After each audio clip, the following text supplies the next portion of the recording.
Bonjour à tous et bienvenue dans cette nouvelle vidéo consacrée à Ici tout commence. Dans cet épisode riche en rebondissements, plusieurs événements marquants vont bouleverser le quotidien des personnages. Cléo, en particulier, va franchir une limite importante. Elle va commettre une action de trop, ce qui pourrait bien entraîner de sérieuses conséquences pour elle ou pour les personnes autour d'elle. L'épisode nous emmène également à l'internat, où Léonard, probablement en quête de tranquillité ou fuyant une situation difficile, trouve un endroit où se réfugier. Enfin, entre Anaïs et Milan, la tension monte considérablement. Leur conflit est tel qu'une véritable guerre semble éclater entre eux, chacun étant déterminé à s'opposer à l'autre.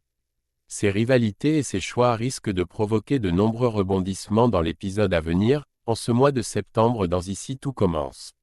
Restez avec nous pour découvrir tous les détails croustillants de cet épisode à ne pas manquer. Dans Ici tout commence, la cohabitation entre Gaspard et Léonard devient de plus en plus difficile à gérer. Pour échapper à l'inconfort de leur colocation, Léonard décide de s'éloigner un moment et propose à Maya de l'accompagner pour un footing dans les marais. Pendant cette course, Léonard en profite pour se confier à sa meilleure amie. Il lui explique qu'il a eu une discussion sérieuse avec Gaspard, son colocataire, pour poser des limites et se faire respecter. Il pense avoir été clair et espère que Gaspard a bien reçu le message. Léonard semble convaincu que Gaspard va désormais adopter un comportement plus respectueux envers lui. Cependant, au retour du footing, une scène inattendue attend Léonard. En entrant dans leur chambre, il découvre Gaspard en train d'embrasser une fille sur son propre lit, sans aucun scrupule. Cette vision met Léonard extrêmement mal à l'aise, d'autant plus qu'il venait tout juste de rappeler à Gaspard l'importance de se respecter mutuellement. Maya, quant à elle, ne voit pas les choses de la même manière. Elle pousse Léonard à entrer dans la pièce et à s'imposer pour montrer à Gaspard qu'il ne doit pas se laisser faire. Cependant, Léonard, trop embarrassé par la situation, préfère faire demi-tour et quitter la chambre plutôt que d'affronter Gaspard et sa compagne. Plus tard, en cours, Léonard adopte une attitude distante envers Gaspard. Il l'ignore délibérément pour éviter tout conflit direct. Mais Gaspard, loin de laisser les choses se tasser, insiste pour parler à Léonard, ce qui finit par exaspérer ce dernier. Agacé, Léonard lui rappelle qu'il est essentiel qu'ils cohabitent de manière intelligente, en respectant les besoins et l'espace de chacun. Il demande notamment à Gaspard de le prévenir à l'avenir s'il a l'intention de ramener quelqu'un dans leur chambre, pour éviter des situations gênantes comme celle de la veille. Gaspard semble comprendre et lui répond sans hésitation qu'il compte revoir sa conquête dès le soir même. Après les cours, Léonard, encore agacé par cette situation, se confie à Maya et Thelma. Il leur fait part de son ras-le-bol face au comportement envahissant de Gaspard. Thelma, toujours prête à aider son ami, lui propose de venir passer la nuit dans leur chambre pour lui éviter d'avoir à supporter une nouvelle fois Gaspard et sa conquête. Léonard, soulagé par cette proposition, accepte avec grand plaisir. Son visage s'illumine à l'idée de pouvoir passer une soirée tranquille. Loin de l'agitation de sa colocation compliquée, pour le plus grand bonheur de Maya, ravie de le voir apaisé. Pendant ce temps, une autre intrigue se développe autour de Jasmine. Sur la terrasse du Doubla, Marc, visiblement bouleversé, raconte à Clotilde un acte de vandalisme dont il a été victime. Quelqu'un a rayé sa voiture en y inscrivant l'insulte « fils de pute » en lettres bien visibles. Clotilde est choquée en entendant cela, incapable de croire qu'un tel acte ait pu se produire, surtout sur le parking de l'Institut. Marc, quant à lui, est convaincu qu'un élève de l'Institut est responsable de cet acte. Il évoque une dispute récente avec Jasmine, concernant ses fils, qui pourrait être la cause de cet incident. Il la soupçonne ouvertement d'avoir commis cet acte par vengeance. Alors que la conversation se poursuit, Alice, assise à une table voisine, ne peut s'empêcher d'intervenir. Elle explique qu'elle a vu une jeune fille brune de taille moyenne rôder autour de la voiture de Marc peu de temps avant qu'il ne découvre les dégâts. Cette description correspond à Jasmine, ce qui renforce les soupçons de Marc. Clotilde, entendant cela, semble aussi pencher vers l'hypothèse que Jasmine pourrait être la coupable. Au même moment, Colline, qui était occupée à débarrasser la table d'Alice, entend également cette conversation. Elle surprend ainsi ses accusations à demi-mot contre Jasmine, ce qui pourrait bien créer de nouvelles tensions au sein de l'Institut. Pendant ce temps, Dans Ici tout commence, une autre intrigue se déroule autour de Jasmine et de son fils Naël. Alors qu'elle s'occupe de son quotidien, Jasmine fait une découverte surprenante. Sous l'oreiller de Naël, elle trouve une photo déchirée de Jim.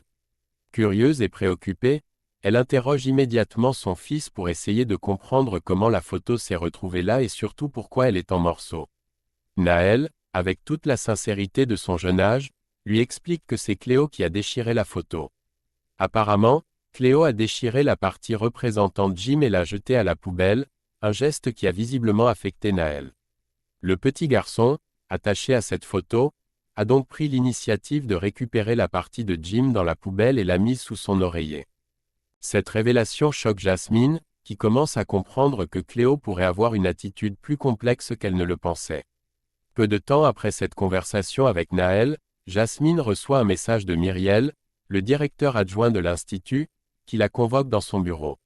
Elle sait que cette convocation pourrait être liée à l'incident de la voiture rayée et s'inquiète de ce qui l'attend.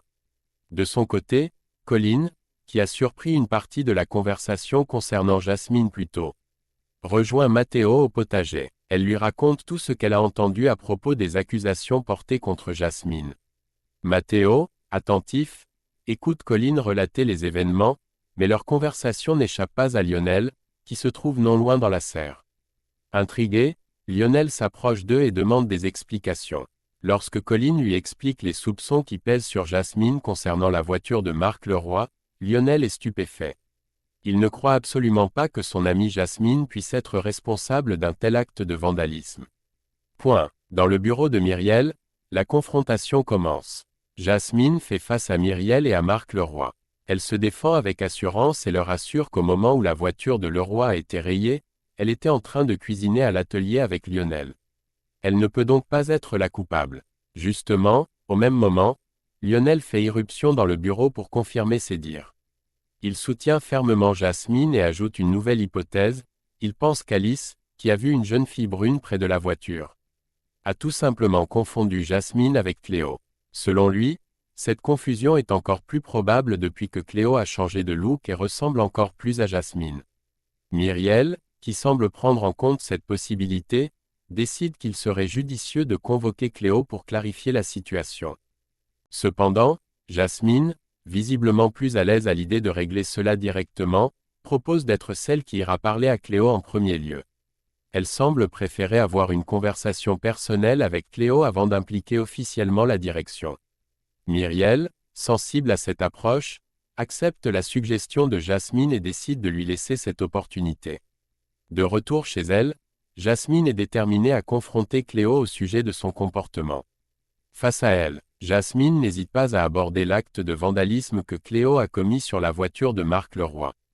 Cléo, sous pression, finit par avouer qu'elle est bel et bien responsable. Elle tente de se justifier en expliquant qu'elle ne supporte pas qu'on lui fasse du mal, et que son geste était une réaction impulsive. Mais pour Jasmine, cette explication ne suffit pas. Elle ressent un mélange de colère et d'incompréhension face à l'attitude de Cléo. Après cet aveu, Jasmine décide d'aborder un autre sujet qui la trouble. La photo déchirée de Jim qu'elle a retrouvée sous l'oreiller de son fils Naël.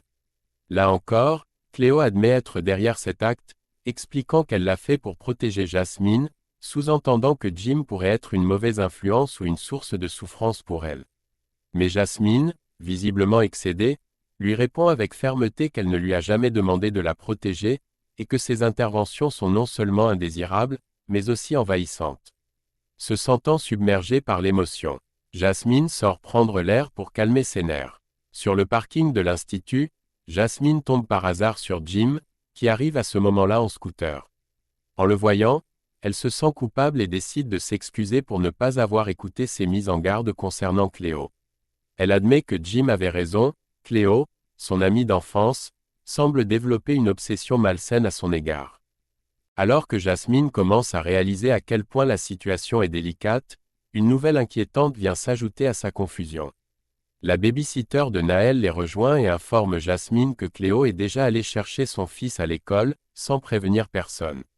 Cette annonce déclenche immédiatement une panique chez Jasmine, qui s'imagine le pire.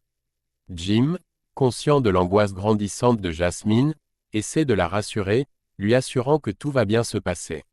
Mais avant même qu'ils ne puissent prendre de nouvelles mesures, ils aperçoivent Cléo au loin, se promenant calmement avec Naël dans la rue.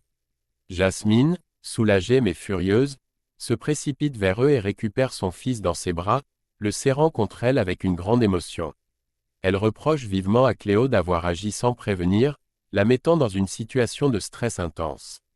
Cléo, de son côté, semble innocente et justifie son geste en disant qu'elle voulait simplement rendre service à Jasmine, lui laissant du temps pour souffler et se reposer. Cependant, pour Jasmine, ce geste de bienveillance est la goutte d'eau qui fait déborder le vase. Elle ne supporte plus les intrusions de Cléo dans sa vie et dans celle de son fils. Avec une voix ferme et résolue, Jasmine lui ordonne de ne plus jamais s'approcher d'eux, marquant ainsi une rupture définitive dans leur relation. Cléo, bien que visiblement affectée par ces mots, comprend qu'elle est allée trop loin et que son comportement a dépassé les bornes. Pendant ce temps, une autre tension se développe au sein de l'Institut. Milan, dans sa chambre à l'internat, découvre qu'Anaïs l'a encore une fois retiré du planning du double. À cette exclusion répétée l'irrite profondément. Il commence à soupçonner qu'Anaïs cherche à se venger de lui uniquement parce qu'il n'a pas voulu s'engager dans une relation plus intime avec elle. De son côté, Anaïs confie à Jude qu'elle a en effet délibérément écarté Milan du planning depuis la rentrée. Elle admet qu'il l'agace autant qu'il l'attire, ce qui rend la situation compliquée pour elle. Toutefois, malgré ses sentiments contradictoires, Anaïs affirme qu'elle compte aller voir Myriel pour régler cette situation de manière professionnelle. Elle semble déterminée à mettre de côté ses émotions personnelles et à agir de manière plus mature dans le cadre du travail, espérant ainsi résoudre les tensions qui existent entre elle et Milan. Dans Ici tout commence, Milan, se sentant victime d'injustice, décide de prendre les devants en confrontant Anaïs directement. Il l'accuse de se venger de lui en l'excluant volontairement du planning du double. Anaïs, consciente de ses erreurs, reconnaît qu'elle a mal géré la situation. Elle lui promet alors de rectifier le tir et de le programmer sur le planning. Cependant, Milan, impatient et visiblement agacé, n'a pas attendu qu'Anaïs prenne des mesures. Il s'est déjà plaint auprès de Laetitia, qui, en réponse à ses doléances, a immédiatement décidé de l'ajouter au planning dès le lendemain, ainsi que pour toute la semaine suivante. Milan s'est ainsi assuré d'avoir une place au double A, malgré la réticence d'Anaïs. Pendant le service, une autre intrigue se déroule. Thelma, visiblement affamée, confie à Gary qu'elle a du mal à tenir le coup, car son ventre crie famine. Gary, toujours attentionné, lui propose de partager le sandwich qu'il s'était préparé pour la journée, lui autorisant à en prendre un morceau. Ce geste de gentillesse semble offrir un moment de répit à Thelma au milieu du service. De son côté, Anaïs est plus préoccupée par l'idée de devoir supporter Milan dans sa cuisine pendant plusieurs jours consécutifs. Lors d'une conversation avec Jude, elle lui avoue qu'elle ne sait pas comment elle va gérer cette situation. Milan l'agace profondément, et l'idée de travailler avec lui plusieurs jours d'affilée l'inquiète.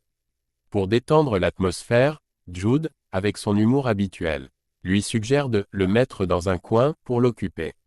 Anaïs, bien qu'amusée par la blague, prend finalement cette suggestion au sérieux, voyant là une opportunité pour canaliser Milan sans qu'il perturbe le reste de l'équipe.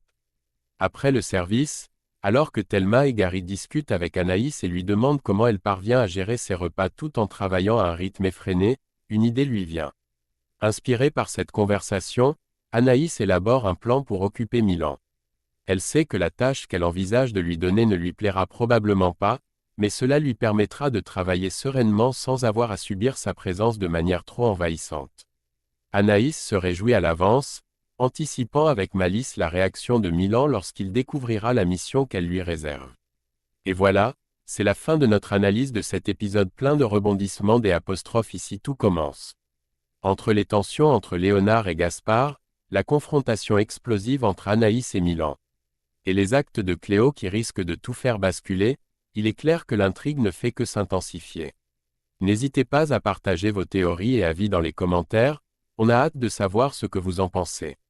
Pensez à vous abonner et à activer la cloche pour ne rien manquer des prochaines vidéos. Merci de nous avoir suivis, et à très vite pour de nouveaux épisodes captivants.